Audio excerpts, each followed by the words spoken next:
The day my billionaire father showed up at my modest apartment, suit wrinkled, eyes bloodshot, begging for my husband's signature on a contract that would save his empire, I almost felt sorry for him. Almost. Because exactly 1 year earlier, Head stood in his marble foyer, looked me dead in the eye, and said 5 words that shattered my world. "You're dead to me now." My crime? Falling in love with a man who wore second-hand suits and drove a 15-year-old Honda. But hey race what my father didn't know when he cut me off without a penny. Hey race what he couldn't have possibly imagined when he told me I'd come crawling back within a month. My poor husband? He wasn't poor at all. And the signature my father desperately needed? It came with a price my father never saw coming. My name is Alexandra Sterling, or at least, it used to be before I became Alexandra Chin. I'm 28 years old, and this is the story of how my father's arrogance, my husband's brilliance, and one very important contract led to the most satisfying conversation of my entire life. Buckle up. This one's worth the wait. Growing up as the only daughter of Richard Sterling, CEO of Sterling Global Industries, was like living in a gilded cage made of expectations and designer labels. My childhood wasn't filled with bedtime stories and scraped knees. It was charity galas at age 5, etiquette lessons at 6, Mandarin tutors at 7. By the time I was 10, I could navigate a 5-course dinner with European diplomats and discuss market trends with my father's business associates. My mother died when I was 12, ovarian cancer. It was fast and brutal and left my father even more emotionally unavailable than before. After she passed, the cage got smaller. "You're a Sterling," my father would say, adjusting my posture at dinner parties. "We don't slouch. We don't show weakness. We don't associate with people beneath our station." Loop I worked at his company as VP of Strategic Development, a title that sounded impressive, but basically meant I attended meetings and smiled at investors. My father had my entire life mapped out. I'd marry Harrison Whitmore III, son of his biggest business partner. We'd merge our families and our companies. I'd produce the next generation of Sterlings. The end. There was just one problem. I didn't love Harrison, and I'd just met someone I did. I met David Chun at a coffee shop in downtown Boston on a rainy Tuesday in March. I'd ducked in to escape a downpour after a disastrous client meeting. My hair was soaked despite my umbrella. My Louboutins were ruined. My $1,000 suit was splattered with mud from a passing taxi. The coffee shop was packed, and the only available seat was at a small table occupied by a man in his late 20s, typing furiously on an old laptop that had seen better days. "Mind if I sit?" I asked. He looked up, and I swear time stopped. He had kind eyes. Intelligent eyes. The kind of eyes that actually saw you, not just the designer labels and the perfectly blown-out hair. "Please," he said, moving his laptop to make room. We started talking. He told me he was a systems analyst at a mid-sized tech firm. Had moved to Boston from San Francisco 3 years ago. He loved hiking, hated pretentious restaurants, and had just finished reading the entire Lord of the Rings trilogy for the 4th time. I told him I worked in corporate development, technically true, but vague enough to avoid the inevitable shift in dynamics that came when people learned who my father was. We talked for 2 hours. About books, about terrible bosses, about whether pineapple belongs on pizza. He said yes. I said absolutely not. We agreed to disagree. When the rain finally stopped, he asked for my number. I gave it to him without hesitation. For the first time in my life, someone liked me for me. Not for my last name. Not for my father's money. Just me. We started dating a week later. David was different from anyone I'd ever known. He took me to hole-in-the-wall restaurants where the food was incredible, and the bill was under $40. We went hiking on weekends. We watched terrible movies and laughed at the plot holes. He made me feel normal. Human. Free. 3 months in, I knew I was in love with him. 6 months in, I knew I had to tell my father. I waited until Sunday dinner to bring it up. My father and I had a standing appointment every Sunday at his estate, 7 courses, impeccable service, and usually some lecture about my responsibilities to the family legacy. "Father," I said, setting down my wine glass carefully. "I'm seeing someone." He didn't even look up from his filet mignon.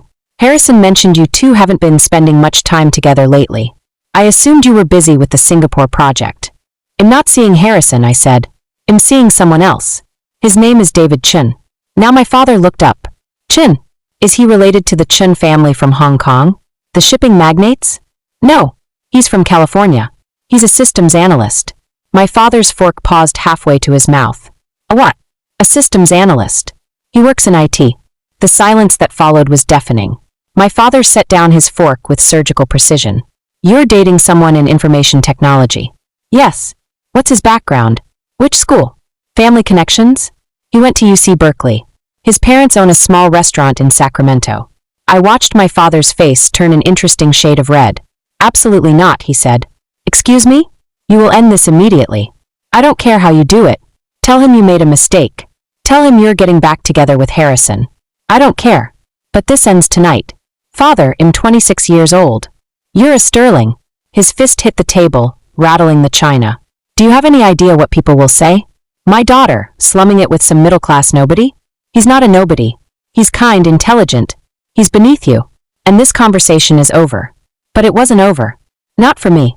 I kept seeing David. In secret. Like a teenager sneaking around behind her parents' back. It was humiliating. And infuriating. But I loved him. 8 months into our relationship, David proposed. We were on a weekend trip to Maine, walking along the beach at sunset.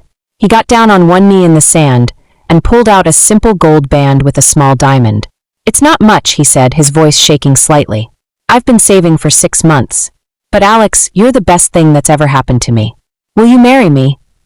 I said yes before he even finished the question. The ring probably cost him 2 months' salary. It was the most beautiful thing I'd ever seen. We were engaged for 3 weeks before I worked up the courage to tell my father. I should have known better. I went to his office on a Thursday afternoon. He was between meetings, which meant I had maybe 15 minutes of his attention. Father, I said, standing in front of his massive mahogany desk. David proposed. We're getting married. He didn't even blink. No, you're not. Yes, we are. I love him and Alexandra. He stood up, buttoning his suit jacket. Let me be perfectly clear. If you marry this man, you are no longer my daughter. No inheritance. No trust fund. No position at the company. I will cut you off completely. You will have nothing. My hands were shaking. You can't be serious. Do I look like I'm joking? You have a choice. Him or your family. You can't have both. That's not fair. Life isn't fair. But I'm giving you a choice which is more generous than you deserve. You have until the end of the week to decide. He sat back down and returned to his paperwork, dismissing me like I was one of his assistants. I walked out of his office in a daze. That night I told David everything. About my father's ultimatum. About the money I'd lose. About the life I'd be giving up. He held my hand across our tiny kitchen table and said, I can't make this decision for you. But I want you to know something. I don't care about your money. I never have. I fell in love with the woman who argued with me about pizza toppings and laughed at terrible jokes. That's who I want to marry. Not a trust fund. Not a last name. Just you. 3 days later, we eloped to City Hall. I wore a simple white dress ID bought off the rack. David wore his best suit. Our witnesses were 2 strangers we grabbed from the hallway. It was perfect. The next morning, I called my father from our apartment. It's done, I said. I married him. There was a long pause. Then, you're dead to me now. Don't call this number again. He hung up. The first 3 months were brutal. ID never realized how much of my life was subsidized by my father's money. The apartment I'd been living in? Paid for by him. The car? His. The credit cards? All connected to accounts he immediately froze. David and I moved into a cramped 1-bedroom apartment in a neighborhood that made my former self cringe. We furnished it with hand-me-downs and thrift store finds. I got a job at a small consulting firm for 1/3 of what I'd been making at Sterling Global. No one there knew who my father was. I was just another junior consultant. David was incredibly supportive. He never once said I told you so or made me feel guilty. But I could see the stress in his eyes when bills came in. The way he'd do mental math before we went grocery shopping. I'd gone from designer brunches to budgeting for produce. From charity galas to game nights with David's college friends. And you know what? I was happier than I'd ever been. Sure, I missed certain luxuries. But I didn't miss the pressure. The constant judgment. The feeling that I was just a chess piece in my father's business strategy. For the first time in my life, I was making my own choices. But I'd be lying if I said it was easy. There were nights I'd lie awake, wondering if I'd made the right decision. Wondering if my father would ever forgive me. Wondering if I was being selfish for dragging David into my family drama. Then, exactly 6 months after we got married, something changed. David came home from work with news. Remember how I told you I've been working on a project in my spare time? He said, setting down his laptop bag. The app thing? Yeah. Well, I just got an offer. A venture capital firm wants to invest. They're offering $2 million for a 30% stake. I nearly dropped my coffee mug. What? I didn't tell you before because I didn't want to get your hopes up, but I've been developing this security software for the past 2 years. Turns out, it's exactly what several major companies need right now. David, that's incredible. There's more. He sat down next to me. If this goes well, if the software performs like I think it will, we're looking at a potential acquisition in the next year or 2. We're talking 8 figures, Alex. My poor husband, my struggling systems analyst, was about to become very, very wealthy. The next 6 months were a whirlwind. David's company, Chin Security Solutions, exploded. His software filled a critical gap in the cybersecurity market, and suddenly every major corporation wanted in. By month 3, had hired a team of 12. By month 6, had opened offices in 3 cities. By month 9, he was fielding acquisition offers from tech giants.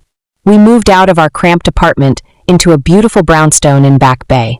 Nothing ostentatious, David wasn't that type, but comfortable. Spacious. Ours. I watched my husband transform from a quiet analyst to a confident CEO. He was the same kind, funny man I'd fallen in love with in that coffee shop. But now he walked into boardrooms and commanded respect. ID started my own consulting firm, specializing in helping small businesses with strategic growth.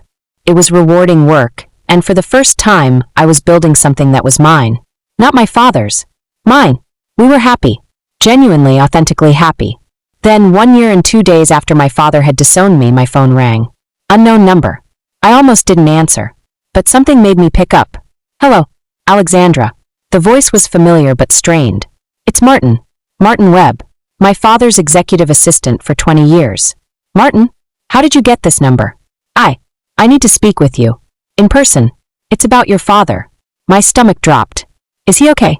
Did something happen? He's fine. Physically. But the company. Alexandra, Sterling Global is in serious trouble. And your father asked me to arrange a meeting with you and your husband. I almost laughed. You're joking. I wish I was. Please. He's desperate. Can you meet him tomorrow?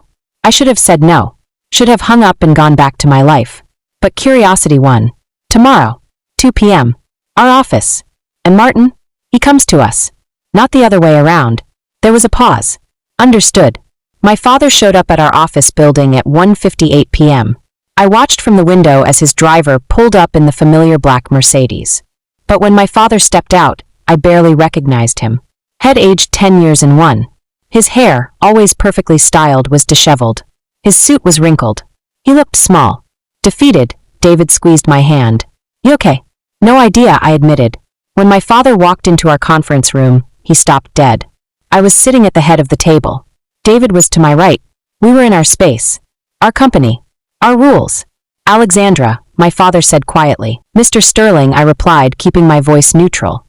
Please sit. He sat. Martin hovered near the door, looking profoundly uncomfortable.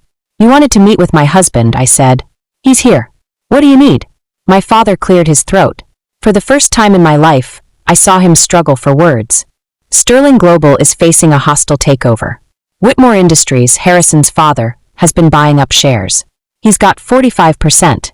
If he gets to 51, I lose the company my grandfather built. And this concerns us how?